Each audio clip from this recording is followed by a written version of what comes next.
ازيكم عاملين ايه؟ يا رب تكونوا بخير. معاكم عند محمد عقارات حياتك احلى من عند محمد. هنعمل معاكم النهارده الجوافه باللبن. هنحتاج نص كيلو من الجوافه.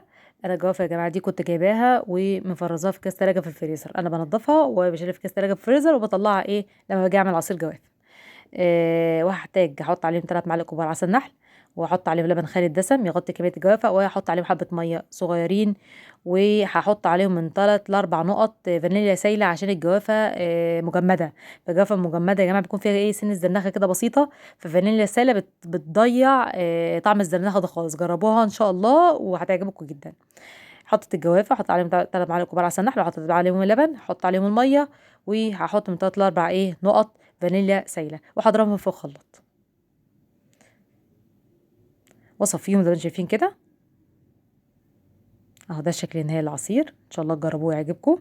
لو انت هتستخدمي جوافه فريش مش لازم فانيليا سايله. لو طعمها حلو مش لازم فانيليا سايله، بس انا عشان مستخدمه جوافه مجمده ففيها سن الزنخه كده فحطيت فانيليا سايله.